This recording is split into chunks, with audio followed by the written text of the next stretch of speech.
Hello friends, आज हम पढ़ेंगे इलेक्ट्रॉनिक विन्यास के आधार पर तत्वों का आवर्त सारणी में स्थान निकालना। ठीक है, किसी तत्व का आवर्त सारणी में स्थान निकालने के लिए हमें तीन चीज़ें ज्ञात करनी होती है। एक तो उस तत्व का आवर्त, दूसरा उस तत्व का हमें वर्ग पता होना चाहिए, और तीसरा उस तत्व का हमें क्या पता होना चाहिए, उस तत्व का हमें ब्लॉक पता होना चाहिए। अगर हम किसी तत्व के ये तीनों जानकारी प्राप्त कर लेते हैं तो हम आवर्त सारणी में उस तत्व का स्थान देख सकते हैं। ये जो आवर्त सारणी में हम स्थान देख रहे हैं, ये स्थान देखेंगे हम किसके, जो इलेक्ट्रॉनिक विन्यास बनाएंगे हम तत्वों का, वो बनाएंगे हम आप बाउ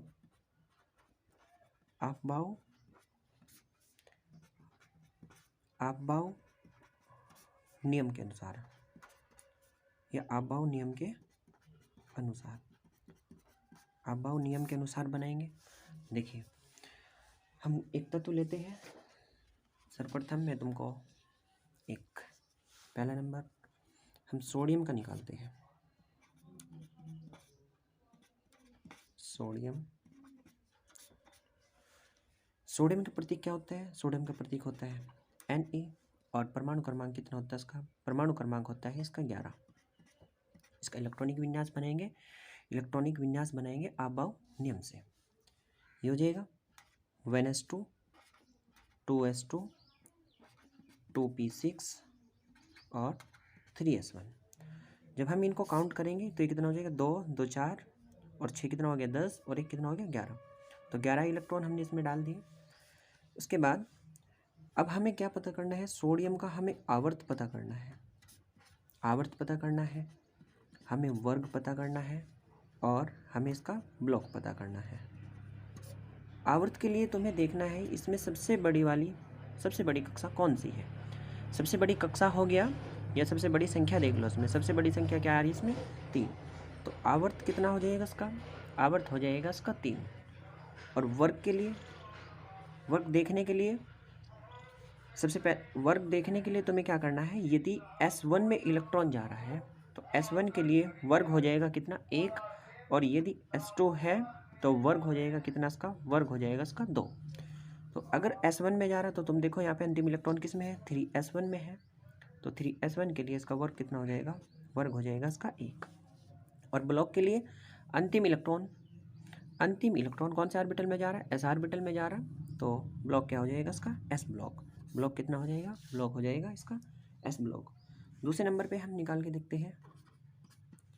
दूसरे नंबर पे हम निकालते हैं मैग्नीशियम।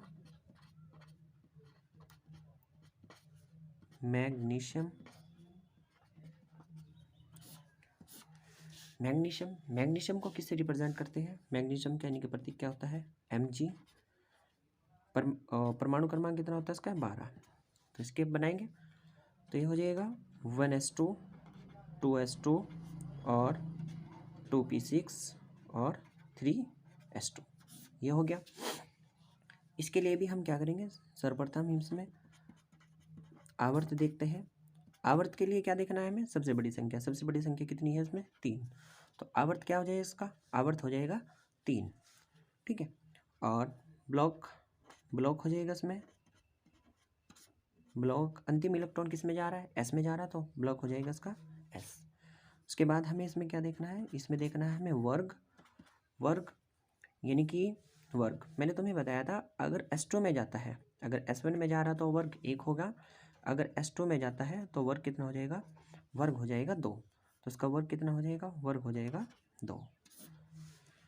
तो जो सोडियम है, यानी कि जो सोडियम था, सोडियम आवर्त सारणी में कहाँ होगा? सोडियम आवर्त सारणी में होगा आवर्त 3 में और वर्ग 1 में और ब्लॉक S में। जो मैग्नीशियम होगा वो कहाँ होगा? वो आवर्त 3 में होगा, ब्लॉक S होगा, और वर्ग कितना होगा? वर्ग होगा इसका 2। अगर हम इसे सोडियम की स्थिति को देखते हैं तो सोडियम आवर्त सारणी में कहाँ होगा? ये देखिए, ये आवर्त सारणी है। इसमें यानी कि सोडियम कौन से? सोडियम का आवर्त कितना आया था? आवर्त आया था 3 और वर्ग आया था कितना? 1। ऐसे ही इसमें जो मैग्नीशियम है, मैग्नीशियम का आवर्त कितना आया? मैग्नीशियम का आवर्त आया 3। ठीक है। और ब्लॉक S ब्लॉक है ये। ठीक है। और वर्ग आया इसका कितना, वर्ग आया 2, तो यानी कि mg कहाँ होगा, mg होगा हमारा यहाँ पे कितना होगा, यहाँ पे mg आवर्त सारणी में कहाँ होगा, mg आवर्त सारणी में होगा ब्लॉक s ब्लॉक ये हो गया, और आवर्त 3 और वर्ग 2 में होगा। ठीक है, चलिए हम कुछ और तत्व का निकालते हैं। ये तो हो गया s ब्लॉक वालों का। ठीक है, अब तुम्हें इसमें एक चीज़ याद रखनी है, अगर p यदि अंतिम इलेक्ट्रॉन p ऑर्बिटल में जा रहा, यदि अंतिम इलेक्ट्रॉन p ऑर्बिटल में जा रहा है या d ऑर्बिटल में जा रहा, तो तुम्हें क्या करना है, यदि p में जा रहा तो उसमें तुम्हें 12 जोड़ देना है, और यदि d में जा रहा तो उसमें कितना जोड़ देना, 2। अब ये 2 आया कहाँ से, 2 इसलिए ऐड करते हैं हम क्योंकि हम आवर्त सारणी है, आवर्त सारणी में जो डी ब्लॉक है वो कहाँ से स्टार्ट हो रहा है, यानी कि 3 से लेके 12 तक है।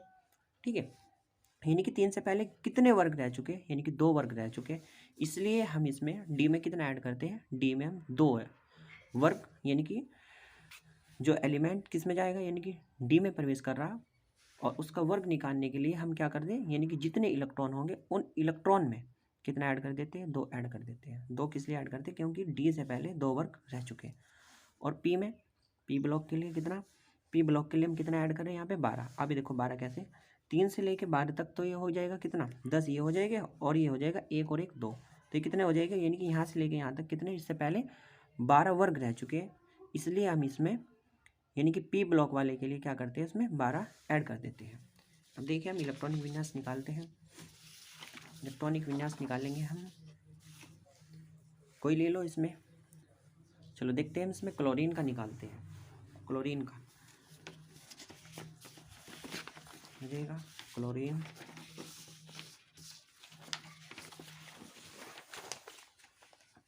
क्लोरीन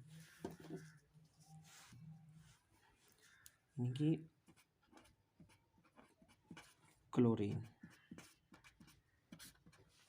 क्लोरीन, क्लोरीन का प्रतीक क्या होता है, यानी कि Cl, ये हो जाएगा। परमाणु क्रमांक कितना होता है इसका, परमाणु क्रमांक होता है इसका 17।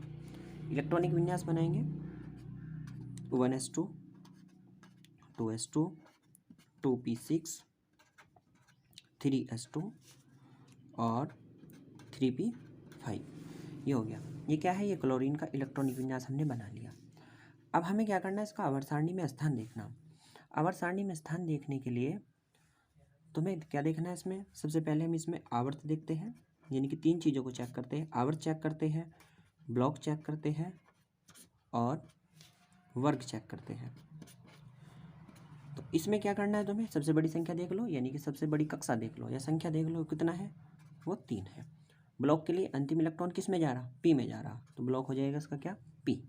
वर्ग के लिए, वर्ग के लिए मैंने तुम्हें बताया था यदि पी है तो पी में हम कितना ऐड कर देते हैं, नंबर, इसमें हम कितना जोड़ देंगे, इसमें 12 जोड़ देंगे, और नंबर ऑफ इलेक्ट्रॉन पी में, यानी कि यहाँ पे पी में कितने इलेक्ट्रॉन है, यहाँ पे 5 इलेक्ट्रॉन है, तो 5 में हम कितना जोड़ देंगे, हम 12 जोड़ देंगे, तो वर्ग कितना हो जाएगा इसका, वर्ग हो जाएगा अब इसका 17। ठीक है, अब अगर हम इसे आवर्त सारणी में देखें तो आवर्त सारणी में कहाँ होगा ये, अब आवर्त कितना आया, क्लोरीन का आवर्त कितना है, आवर्त है क्लोरीन का 3। ठीक है, और ब्लॉक कहाँ है, ब्लॉक है इसका पी, पी ब्लॉक ये है। ठीक है, वर्ग कितना है, वर्ग है इसका कितना, 17, तो यानी कि Cl कहाँ मिलेगा, Cl मिलेगा वर्ग 3 ब्लॉक पी और वर्ग नहीं सॉरी आवर्त 3 वर्ग 17 और ब्लॉक पी, तो यानी कि Cl की स्थिति कहाँ होगी, Cl आवर्त सारणी में यहाँ पे होगा। ठीक है, चलिए एक और बनाते हैं, एक हम डी का बना के देखते हैं। हम इसमें लेते हैं, इसमें ले लो तुम अगला तत्व लेते हैं, अगला तत्व आयरन, आयरन यानी कि लोहा, किससे लिखते से, Fe। परमाणु क्रमांक कितना होता है, 26। इसका इलेक्ट्रॉनिक विन्यास बनाएंगे, इलेक्ट्रॉनिक विन्यास बनाएंगे, ये हो जाएगा 1s2 2s2 और 2p6 3s2 3p6 4s2 और ये कितना हो जाएगा, ये हो जाएगा 3d6, ये हो गया। अब देखो इसमें क्या करना है, इसमें हम आवर्त देखते हैं, आवर्त, ब्लॉक देखेंगे, ब्लॉक और वर्ग को देखेंगे कि वर्ग क्या है। आवर्त के लिए सबसे बड़ी संख्या यानी कि सबसे बड़ी कक्षा देख लो। सबसे बड़ी कक्षा क्या है इसमें? 4। तो आवर्त हो जाएगा इसका कितना? 4। अंतिम इलेक्ट्रॉन किस में जा रहा? डी में जा रहा। तो ब्लॉक हो जाएगा इसका डी ब्लॉक। ठीक है। अब डी में मैं डी के लिए तुम्हें क्या करना है? डी के लिए तुम्हें कितना ऐड करना है इसमें? 2 ऐड कर देना। कितना? 2। तो यानी कि कितने इलेक्ट्रॉन जा रहे? 6। तो 6 में जब तुम 2 ऐड कर दोगे तो ये आ जाएगा कितना? 8। तो वर्ग क्या हो जाएगा इसका? वर्ग हो जाएगा इसका 8। आवर्त कितना हो जाएगा? 4 और ब्लॉक हो जाएगा डी। अगर हम आवर्त सारणी में देखें तो यानी कि जो लोहा है यानी कि आयरन है Fe कहाँ होगा? आवर्त 4, आवर्त 4 ये हो गया। ठीक है। ब्लॉक डी यानी कि यहाँ पे होगा। और वर्ग कौन सा है? वर्ग है 8। तो यानी कि जो Fe होगा यहाँ पे। ठीक है।